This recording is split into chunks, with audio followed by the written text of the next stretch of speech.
Hello YouTube, it's been a while. I've been busy making a big mess. I think in the last video I was stripping the rear brakes and that led to many other bits coming off and being completely restored. What was supposed to be a kind of light restoration job with nuts and bolts of the rear subframe has turned into the same as what I did on the front, where pretty much everything's immaculate. That's fine, that's what I do. I just get a bit carried away. I thought I'd just do a video. I'm certainly going to do a video where I reassemble all this plethora of items, but I thought I'd do a video today just showing all the individual bits and what I've done, so that then when I'm reassembling I don't mumble on like I am now. I just get on and put it all together. So I think we'll start with what I've done to the car. So obviously removed everything. I've got rid of any trace of any rust, corrosion, used rust killer to take all that away, and then primed and undersealed any bits. We've got some new bump stops there. They're nice. I also had the heat shield out and cleaned all that up, gave it a new coat of aluminium engine paint. I don't think it really gets that hot. I suppose the exhausts run there. So that's all nice and new, all new screws. I did try and source some new oval washers to keep the purists happy, but I couldn't, and I don't really care. So you can't even see half of them anyway. I know some people will get very annoyed that I haven't used oval washers, but like I said, I don't care. Also under here, I got rid of all the years of old underseal off the brake and vacuum line that runs from front to back. Took the clips off, made them all nice and new. Renewed that joint there. The brake lines themselves, I took them all off and then cut the swaged end off, and then made new Operation 1 and Operation 2 swages. It's like a bit like that. And that's like Operation 1, I think, and that's like Operation 2, and the 2 just... So yeah, put all nice new ends on. So they're all nice and not furred up anymore. Again, you can just see that vacuum line, if the light's not going to mess up my video. Goes to the ECU there. So, oh, I can't work out where my hand is. That was quite weird. It's a bit like being drunk. Yeah, all nice, shiny, yeah. Oh, new brake lines. Oh, by the way, this is a handy little thing. If you're ever working on brakes, make yourself some dead ends, male and female, and then whenever brake fluid's pouring out while you're working, you can just pop that in there. So obviously when I put the calipers back on, I'll have to disconnect this, get brake fluid everywhere, that's fine, and then tighten all that up again. This left to right bridge pipe's also been renewed. It's the original one. I've just cleaned it all off. I had to get some aftermarket standard clips because the ones that were there had perished.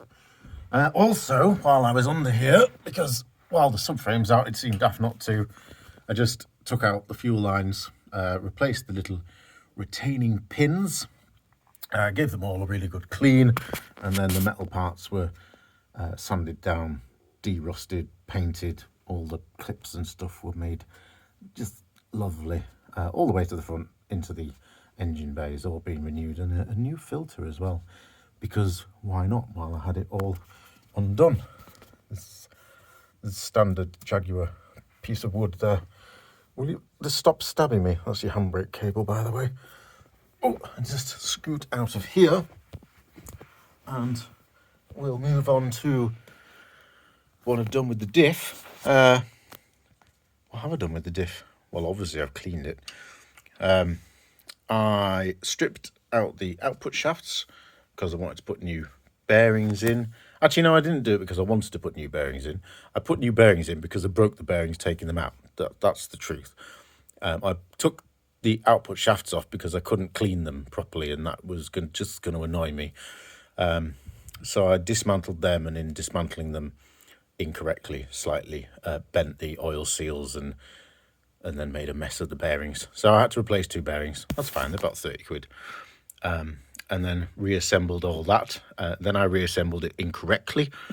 And Ben from Simply Performance fortunately spotted it on Facebook and very kindly pointed out that I'd put my output shafts on the wrong sides and they were upside down.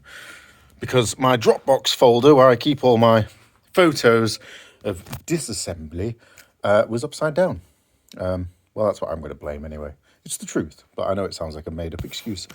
Anyway, I've sort of stripped all the paint and crap, and I mean, the paint, you could literally just peel it off with your fingers anyway.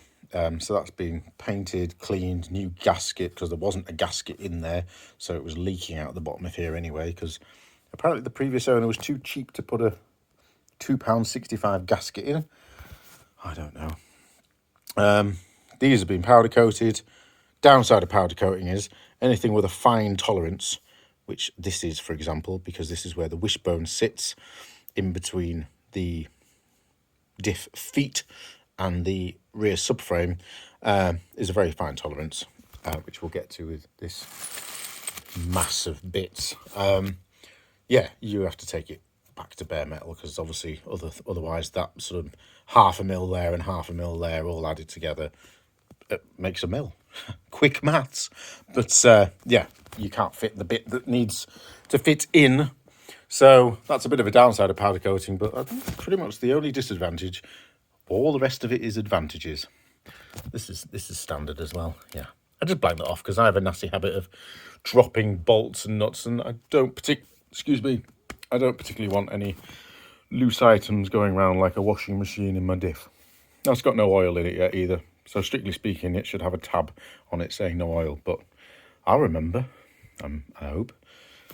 Moving on. Oh, this is my lift.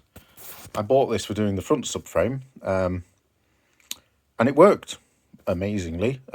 40 quid, I think, for a 500 kilogram scissor lift. You literally just wind it up and down. And I bought this little trolley from Lidl, I think, for 5 quid and bolted it to the top. So I've got really low clearance if I need it, which I did for the front subframe, or the rear subframe. I'll probably chock up on some timber, get it up to about here, and then when I slide it under the car, I can just... That's the plan anyway. Worked on the front. It wobbles about a bit. It's just a bit leery, but it works. So that's that. Yes, so next bit to go on this when I started doing the build. There's probably various ways of building a rear subframe, but the way I'm going to do it, because I've already done a bit of a test run, is I'm going to put the wishbones, the lower wishbones on first, because they're a pain in the ass. They're these great lumps of metal, and they sit like here. I can't bend my hand that way, but either side of this is this sort of arrangement. There's a whole bag of bits here, but you imagine you've got your spacing tube, and in there you've got an inner washer, a little oil flappy seal, flexible grease seal, and an outer. Oh, and then you want a big thrust washer each side. So what's that? 1, 2, 3, 4. There's 9 pieces per side. They've all got to be held in place, so it kind of ends up looking a bit like gut in the hole. Ends up looking a bit like this. I'm not going to build it properly because I can't be bothered. And imagine it's all very loose, and one wrong knock and it all falls apart. And if you don't do it correctly, these get trapped in the wrong position and get damaged. Where did that go? In fact, when I took mine apart, 2 of these have been damaged by previous installation failure. So, yeah, I want to do that properly. So I spent quite a long time. I'm pretty proud of myself. Just going to blow my own trumpet here.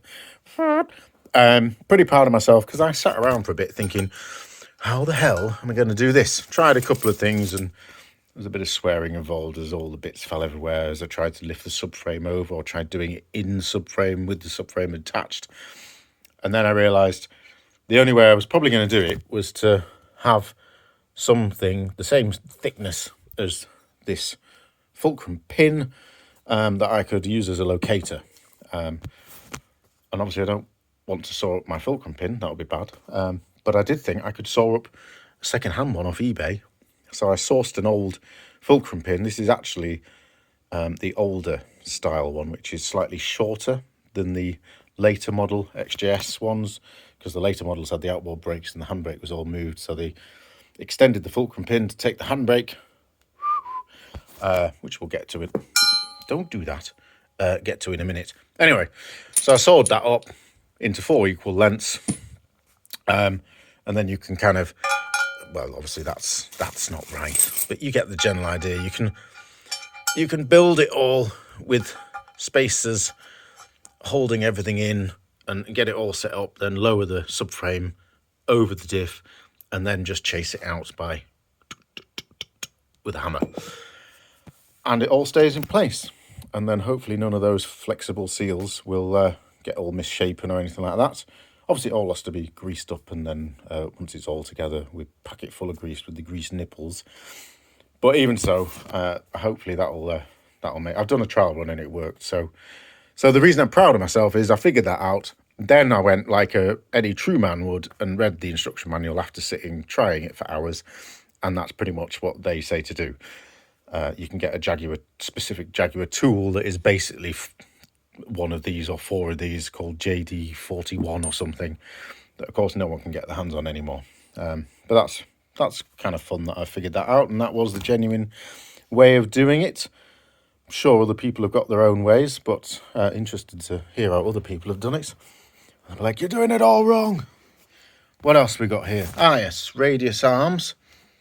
So I was actually going to replace these because these were really very rusty, but I am pretty impressed with the shot blasting and powder coating has brought them back around. New bushes. Taking the old bushes out was fun. To get the acetylene torch down at my mate's garage and burn this rubber bit out, and then cut with a hacksaw on the outer, and that just popped out. Pressing them in was alright. Obviously I had to take the powder coating off with the Dremel and then press it in. They're supposed to be like lined up like that, and I must have just slipped in the press slightly, but it's fine. I'm not going to press it back out again. I'm sure it won't really matter that they're 5 degrees out. We've then got all nice new shiny bolts from S&G Barrett for that. The only bits I kept original from those are these. Let me just zoom in, because these have a very specific thread on. And I find, or I have found in the past, that if you try replacing stuff that has weird threads like this with standard thread, bad things happen. So I just clean them up. They're fine anyway.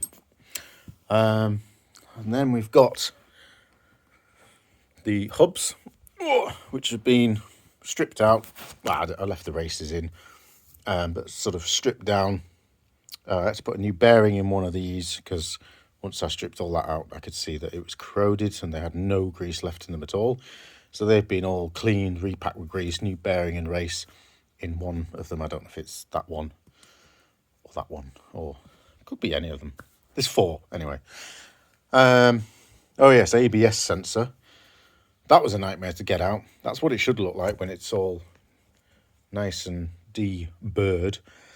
After 30 years of sitting, covered in crap from the road, this all gets all manky, and it was almost impossible to get the ABS sensor out.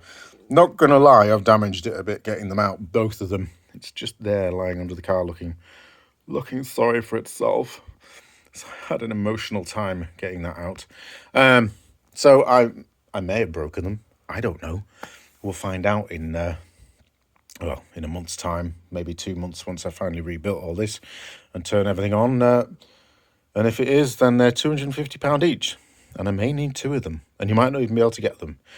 So that's going to be great. Yeah. What else with the wheel hub? So that's that bit. And then these are nice. So I sacked off the front dust shields, actually, when I rebuilt the front subframe, because you don't need them. And mine were about as strong as paper by the time I came to strip my subframe. You could literally crumble them in your hand. You just kind of bend them like that and they just fell apart. So I didn't bother, sourcing any new ones for there. But these ones you do need because they hold all the handbrake. Come on. I've just had some chicken and it's It's trying to escape. It's good chicken. Yeah, but you do need these because this is what holds all the handbrake assembly. So that sits on there nicely. And then you've got your caliper, which we may as well have a look at while I'm on. So I'm pretty pleased with how these turned out. I don't know if you've seen my last video. I was stripping this lot down, and it was full of aged old gunk. So pistons have been replaced, all new seals, new pads obviously. You can just see the piston in there, looking all lovely and shiny. And then obviously these were sent off, the caliper and the holder were sent off to the shop blaster. I was going to get him to powder coat them, but I was a bit worried he might get a bit giddy with the powder coat, because he does put it on pretty thick, which is great for stuff like this, not great for calipers. So I painted these myself. New nipples, new boots. Yeah, I think they're going to be just lovely. Obviously new brake lines for them to connect to, so everything's all lovely and new. But that sits on that. It's pretty heavy, so I'm not going to do it.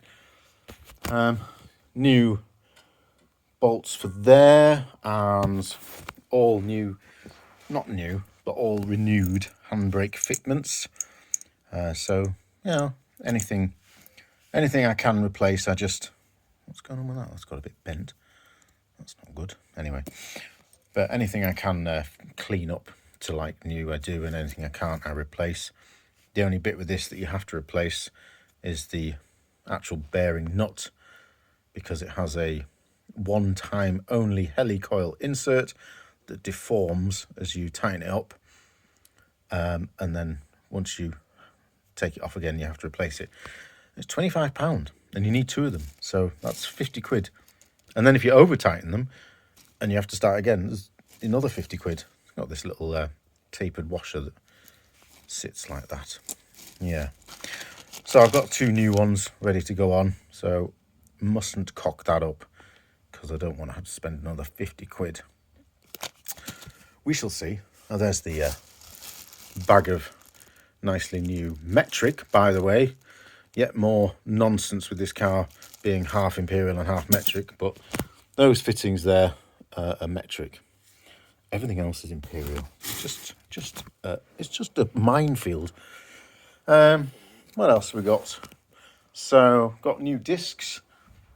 In the future, I would actually like to get these uprated EBC black painted discs to match, just because I'm a bit obsessive like that. But for now, I think they were about 30 quid for the set. I just didn't want to put the nasty old rusty ones back on. So they'll do for now, maybe replace those later. There's your handbrake cables. They've just been sort of basically cleaned up and all ready to go back on. Got myself some new subframe mounts, which were black and not shiny enough, so I painted them because I've got nothing better to do clearly with my life. But I'm going to be happy with that. You know, nice new bolts, so that's gonna look nice. It is, and you can see it. And I've got rid of all the rust from in there, and it's just going to look great. I don't care how sad I am. I am very excited, because I am sad, about how these shock absorbers came out. Ooh. Let's bring that over here, because we need to have a proper look at this. So basically, these are the original shock absorbers. They work fine, but they were pretty bad. The bright green paint that comes on them originally had just fallen away. Obviously, the powder coating had gone off the springs. All this was just, just mess everywhere. So originally I thought I'll get some new springs. I'll try and paint these up, just keep them, give them another 6 months of life, and I'll replace them with some nice shiny Gaz adjustable ones maybe next year when I've saved up a bit of money, because I have a nasty habit of spending all my money on Jag parts. This is what happens when you have a Jag. But actually, so I stripped these, painted this British Racing Green. It's actually the colour of my dad's Montego when I was a kid. So that's a bit of a trip down memory lane. I even remember cleaning his car and it having that sparkle to it. So they're not perfect by any means. I mean, they're quite pitted still. But compared to what they were like, they're much better. New bolts, everything cleaned up. New end cap, is that what that is? I did actually clean it up originally, and then I found them on eBay for like 10 quid for 4. I was like, well, I'll just have some shiny gold ones then, please, because I'm a massive magpie. And then I had the retainers there, shot blasted, and then I painted them and just refitted them. And the springs, I was going to get new ones because I thought they were 20 quid for a set of 4. And then I realised that the ones I actually need are about 40 to 60 quid new. And I was like, well, that's not happening. So I took them to my powder coater who, you know, did the subframe and that bit. Oh, I'm really zoomed in. Look at that. And where is it? There. And I said, they were your usual disgusting mess. And I said, can you do anything with these? And he said, I'll have a go. And this is what came back. And I mean, look at it. I mean, there's the odd little blemish on it, but frankly, I think they're amazing. So I'm very happy with that. So 4 of them to go back on. What else is there? I think the last thing is just have a look at the actual subframe itself, which has come out marvellous. So this has been obviously blasted, and then I get him to do it in this. Well, I got it the same as the front subframe. I know a lot of people go with black, but I just like something a bit more shiny because, like I said, I'm a bit sad like that. So I go for this ruthenium, this is called, and then 3 coats of exterior grey lacquer go on the top, which is what gives me the problem with fine tolerances like those holes, by the way, which obviously I have to then bore out again to make sure that you get the right fitment for the rods, like on the inside. For example, you can see I've had to grind that back down to the bare metal and then protect it with a layer of, just a thin layer of standard, well, it's PU lacquer I use, but that'll just stop it from oxidizing and then hopefully stop the rust from spreading out again. It always feels a bit destructive getting something this shiny and then having to damage it again like that, but it's what has to be done. But in general, this is better than new now. Very happy with that. Caught it way before any rust. There was little bits of surface rust, but nothing that was going to cause any real issues. So that'll last, probably outlive the car, to be honest now. So that's great. So the only thing that's missing, because it's still at the powder coaters, is the half shafts, which come off here, because I made a mess of them, because I haven't done universal joints before. They're there waiting to go on. And I didn't realise quite how hard you had to whack them to loosen them up. So I've learnt my lesson of how to do them properly now. So I'm getting them powder coated again, and then I'm going to try again. Hopefully I won't make a mess of them this time. And that's about it, I think. Hopefully the next video will be me. Oh, I've been learning how to lock wire as well, by the way. Haven't done. There'll be some lock wire there, and once I put the subframe on and torque all these up fully, there'll be some lock wiring to do there in the next video as well. So that's fun. But yeah, hopefully the next video will be assembling this collection of items along with the half shafts. I might split it up into 2 videos because, especially with filming and putting everything together, I think it's going to take me quite a long time. But yeah, looking forward to that. See you all then. Bye.